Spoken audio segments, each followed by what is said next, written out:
on, everybody? Partial Jutsu back again for another One Piece live reaction, and man, these chapters have been feeling really few and far between. We've been having a lot of breaks, man.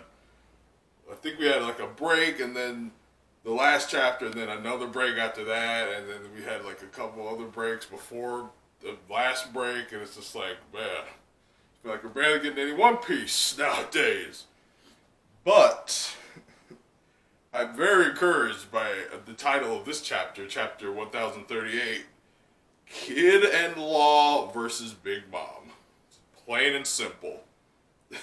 So, is Big Mom finally getting taken down? It's almost at this point hard to believe that it's possible, but we'll see if Kid and Law can pull out a miracle. Now, what happened after the last chapter? We had a drunken brawl between a dragon and a monkey, and then the 5 old guys showed up and started dropping some vague hints of some very important lore.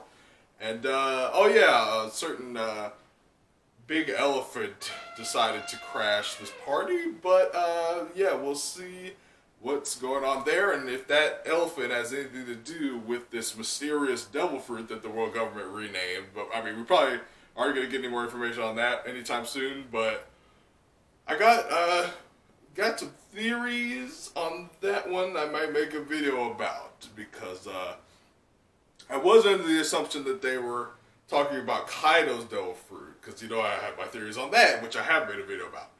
But there's also another idea that I had. But yeah, for now, let's get into the continuation of the cold-blooded voyage of the Germa 66.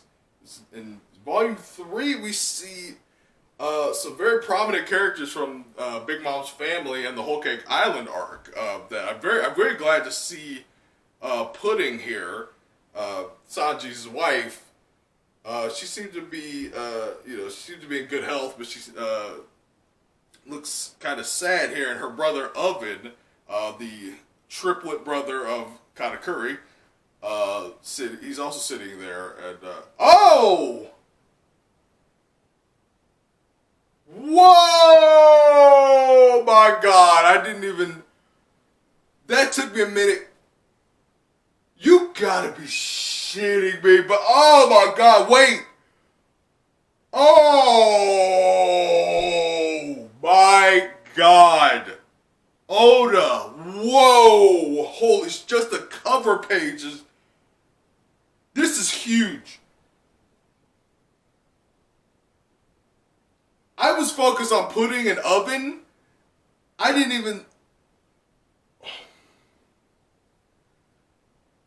So freaking neat. So if you notice in the last volume of the Germa Cold-Blooded Voyage, Niji and Yonji were suspiciously absent. You only see Judge, Ichiji, and Reiju. And so I didn't think anything too much of that. I thought, they could be anywhere in the castle. They could be getting patched up, or they could be, go taking a shit. I don't know. But apparently not all the Germa got out of Whole Cake Island. Because we see Niji and Yonji are captured in Big Mom's book prison, where she had all these other creatures that she wanted, in her collection of creatures. And they are pinned in there. Niji and Yonji have been captured by the Big Mom pirates, and their father just abandoned them. Holy shit. That is not what I expected at all. And I did not expect to spend this much time on the cover page. So we have some other denizens of Whole Cake. They're just kind of watching over these two who are in prison. Holy shit, man. I kind of feel bad for Yonji, but Niji? Fuck Niji. I am so glad that he got captured. That is great. He could stay in there for the rest of the fucking series for all I care. But that is unexpected. Holy shit. How much time have I spent on this cover page before we even got into the chapter? But this is huge, man. Jesus Christ, man. I feel like every One Piece YouTuber is gonna make like 3 videos just based off of this cover page alone. But we have to continue. And we pick up in the castle interior 3rd floor with the epic fiery ninja battle of Fiery Passion. We see Raizo and Fukurokuju in heated battle, literally and figuratively, as Raizo's looking pretty crispy. He's basically covered in flames at this point, but he's still holding strong. He's still holding. It looks, some flames are starting to lick on the back of Fukurokuju too. So it's becoming an endurance battle, and Raizo is kind of in the hole right now. But they're both holding each other with their paralysis jutsu. They're not letting go. Fukurokuju says, "The flames! Release your jutsu, Raizo, or we both perish!" Raizo he's sitting pretty, man. He's crispy, like he is burning, but his resolve is not shaken even a smidge. He's just holding it. He's just panting. And so, yeah, Raizo's not letting go. He's just gritting his teeth. And we cut to the 2nd floor, so that's all we get from the ninja battle. We must flee. It's a dead end. There's nowhere to go. The flames are spreading everywhere, including the 2nd floor. And so basically at this point, Kaido's castle's got to be at least 75% on fire. Between the Kazembo and Black Maria's fight with Robin and like everything else, there's flames just everywhere. Kaido's castle is done. It's gonna be extra crispy. So yeah, we just see like some of the samurai gathering together as they're trying to make their way out. The ceiling started to collapse. And so the ceiling started to collapse. Like, the ceiling's coming down. Oh, but Jinbei coming in clutch, just having like a Hulk catching the mountain moment where he just catches the ceiling as it falls with his indomitable fishman strength. He holds the ceiling up, and the samurai go, "You're one of the Straw Hats." And Jinbei goes, "I thought there might be a few stragglers. Get moving, quick." And Jinbei goes, "How's the fire spreading this fast? At this rate, countless are going to burn to death. Dying in battle would be less cruel." And we just see a bunch of bodies littered all over the floor, unconscious, as the flames are like surrounding them. We see samurai and beast pirates are like just passed out. And we cut to the live floor where there's just a big old explosion going on. We see some samurai getting blown back by this explosion. "Get away from Big Mom! We can't get caught in the crossfire. Ah!" And we see Nurse Tristan and Dr. Miyagi still holding little baby Gramps Chopper. And Nurse Tristan goes, "Chopper Sensei?" It's the tiny little chopper in Nurse Tristan's hands. He goes, "Oh, what the devil? Ah! Wow! Oh, okay, so with a poof of smoke, it looks like Chopper's regaining his normal form. He's back into his normal brain point form. He goes, "Wow!" He just flies out of Tristan's hands. Dr. Miyagi goes, "Thank goodness you've recovered." And Chopper's like, "I'm back to normal. Those side effects made me withered and weak for a while. This is nothing, though. I'm more worried about Zoro, Miyagi." And Dr. Miyagi goes, "That's right. The remedy he took. That super recovery also has a great cost, right? All the damage he suffered will come back many times worse. I hope he's won his fight already.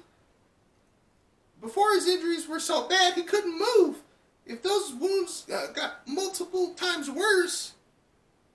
So yeah, Zoro, as we all know, Zoro is in pretty bad shape. He was already on death's door before he took this ivermectin of the minks, where it's like this medicine that you should not be taking, but it did boost him substantially, but there's gonna be some really bad drawbacks. And so Zoro's already collapsed after beating King. Like, he's unconscious. Chopper goes, Zoro, please don't die on us. Oh, but apparently he regained consciousness pretty quick. So we cut to outside of the Skull Dome. We see Zoro's, he's awake. He goes, who the hell are you?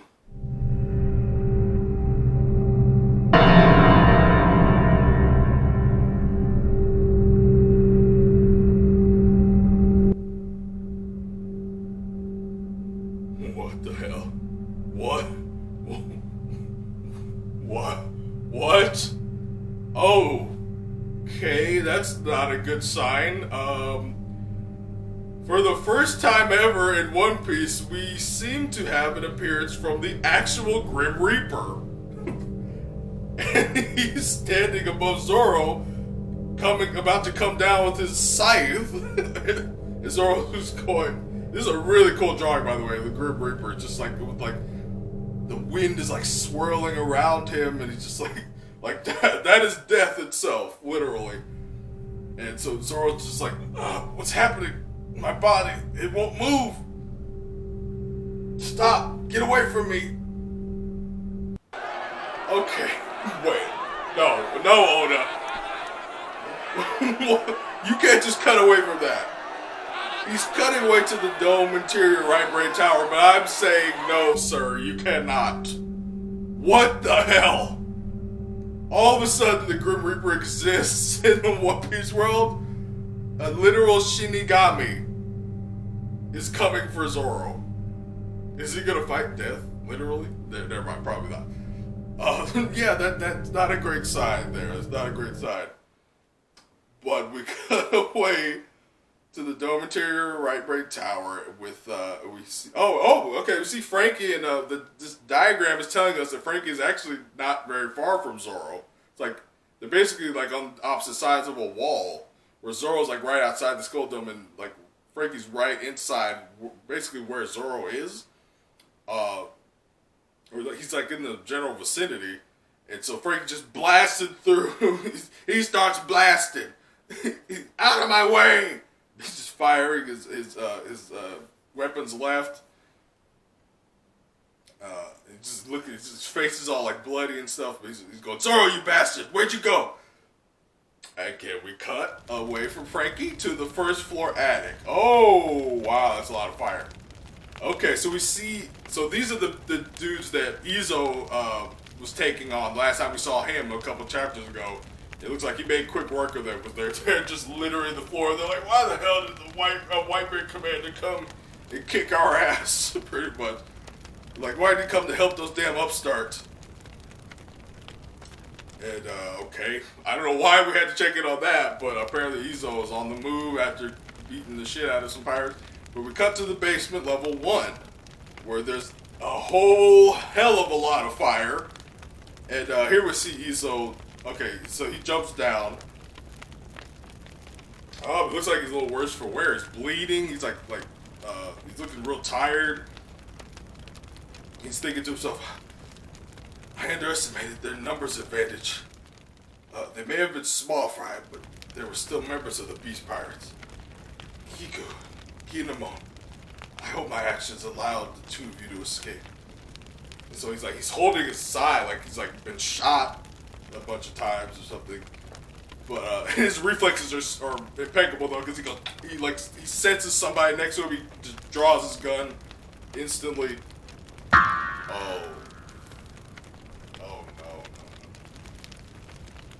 Oh no,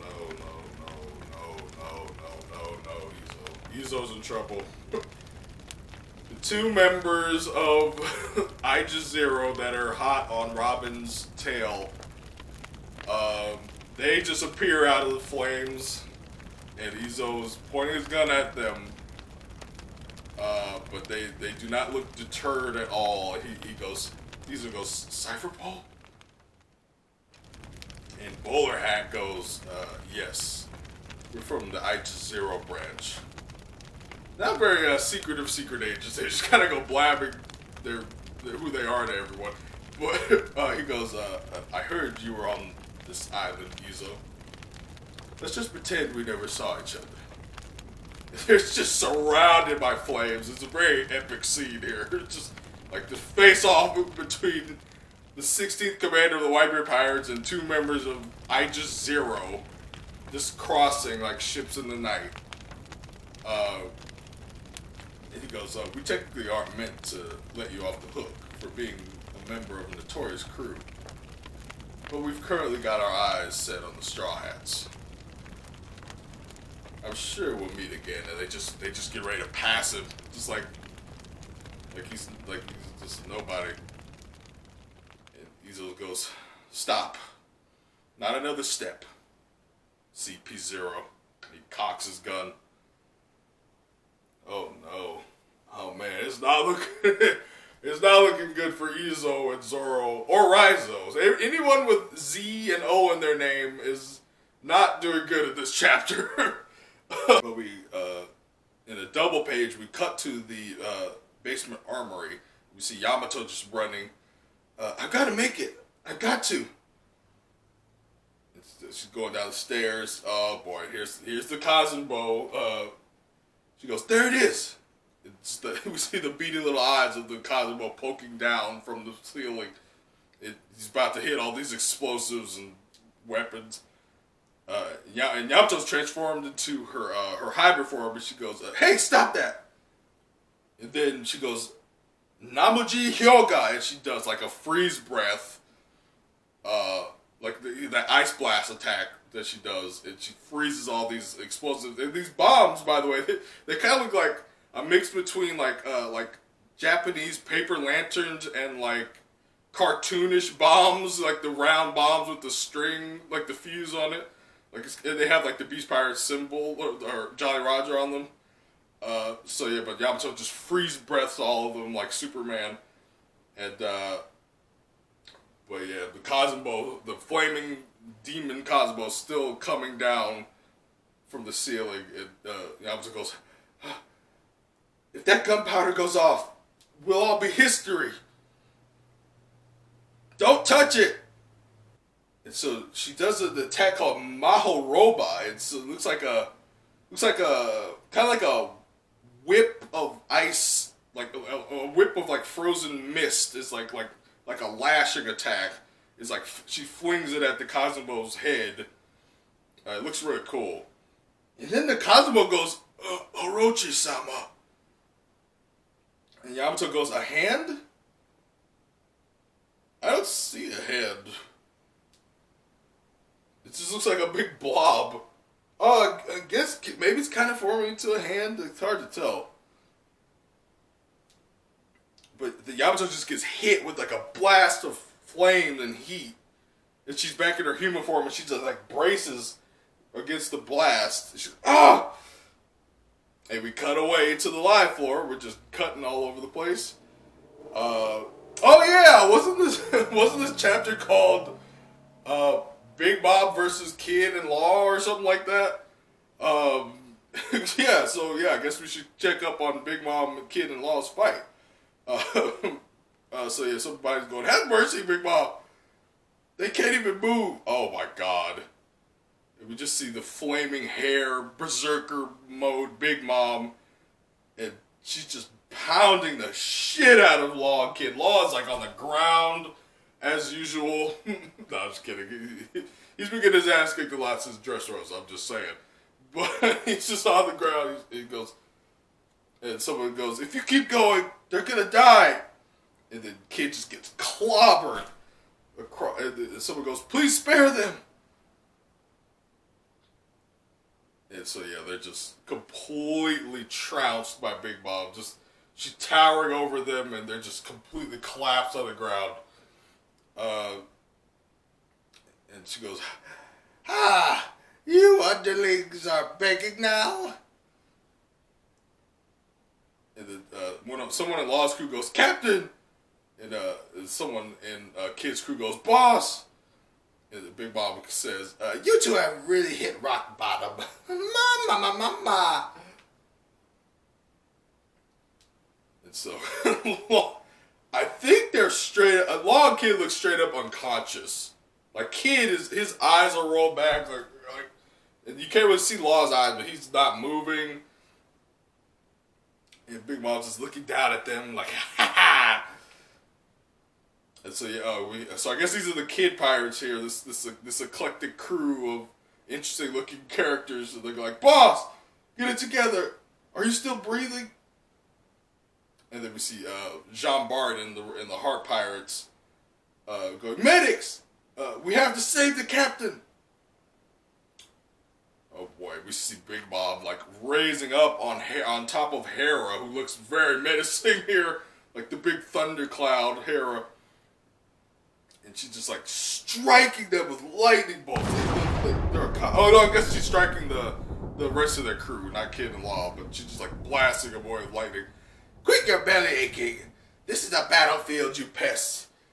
10 men, 10 gin. And so yeah, she hits him with the lightning bolt. Like, ah! And so yeah, it was just the kid pirates have been like bitch slapped by lightning. And Big Mom's just floating over everyone. Now then, I don't think that Kaido has let out his usual victory cry yet. Okay, well, Kaido has a victory cry. That's news to me. Don't tell me that Beauty Straw Hat Brad is still holding out alone. You better not be playing with your food, Kaido. But Big Mom is huffing. Like she's been through. You do notice she's been like panting and huffing. So at least some energy's been taken out of her by all this fighting. And so she looks pretty like scuffed up too. But she's just like she's like, Hera, take me to the roof. And Hera goes, yes, Mama. And Big Mom, she actually says, I'm beat. I'm getting too old for this shit. Let's finish this quickly. And so she starts rising up. Uh-oh. Law's not done quite yet. Suddenly he conjures up his awakening again. Kroom. I still don't know what the fuck that means. I don't know if it's Kroom or K-Room, but he does it. It looks like he's creating a little galaxy in his hands with his devil fruit. So Law's panting and he coats his sword in the Kroom like he did last time he used it. He goes, anesthesia. And Big Mom, it's just like, Big Mom's like, got the evil energy coming out of her eyes, and she goes, this is the end. Oh. But Law, he uses his ability to like extend his sword. I think his sword's called Kikujo or something like that. But he extends it, like he uses the reality bending powers of the Opi Nobi to extend his blade through Big Mom, and like just like last time, it's able to penetrate her. And it goes straight through her arm and up through her head and out through her face. And Big Mom is completely unaware because, of course, unlike her son, she has zero observation haki, as I've said before. But yeah, it just pierces right through Big Mom. And then the random rabble pirates are going, yeah! And then one of the steel beams that Big Mom brought to life goes, Mama! And the riffraff goes, he killed Big Mom?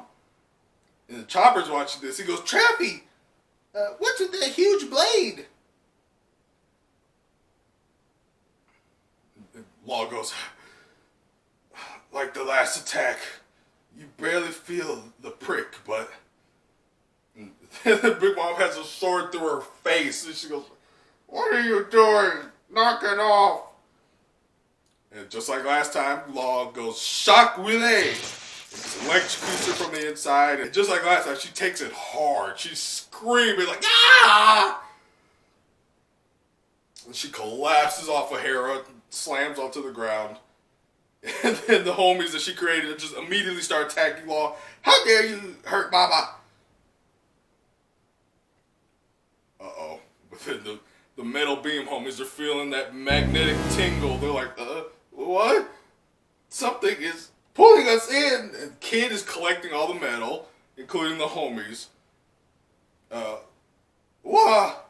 And the Kid goes, I'm sick of these steel beams running their mouths. Just obey my magnetic fields already. And Big Mom goes, you can still stand, Kid.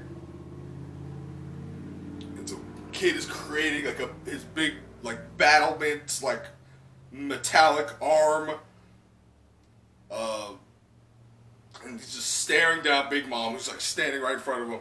And she's still panting. She goes, "Guess you kids are hell bent on taking my head." And the Kid goes, "It's weird. I feel like I have a new reason to keep fighting. I bet you anything Kaido's reaching his limit up there. If you give it long enough, even mountains can be worn down by rain. They say you emperors are invincible? What a joke. There's no such thing. Punk Tornadillo, that's a new attack. He just slams Big Mom with the big metal. Wait, I'm trying to tell what he created. Like, I don't think it's just like a big arm. It looks like something else. Like, it's not, I don't know if he created like it kind of looks like he created another robot, and like, he's standing where the head of the robot is, but it kind of looks like he made another robot. I can't tell, but whatever he is, he cracks the hell out of Big Mom with all of his metal and strength. And the Kid-in-law both declare, "I don't care if it kills me. You're not reaching that roof." And that's the end of the chapter. They're putting their lives on the line. Next issue is a cover and color spread. Okay, that's cool. All right. Well, they're still fighting. This fight continues to drag on. It still doesn't look. It doesn't look any better for Kid-in-law, honestly. But they're still fighting. They're not gonna let Kaido and Big Mom team up against Luffy. So if they can't beat Big Mom, they could at least stall her. I continue to not know where this is going with Big Mom being in Wano, but they're still fighting. That's basically not much change there, really. But yeah, it's a lot of checking up on people in this chapter. And yeah, a couple of our characters are not doing so well. Zoro is literally fighting against the Grim Reaper. So yeah, that's never a good sign. But yeah. So that was it for chapter 1038. This is Pastel Jutsu signing out.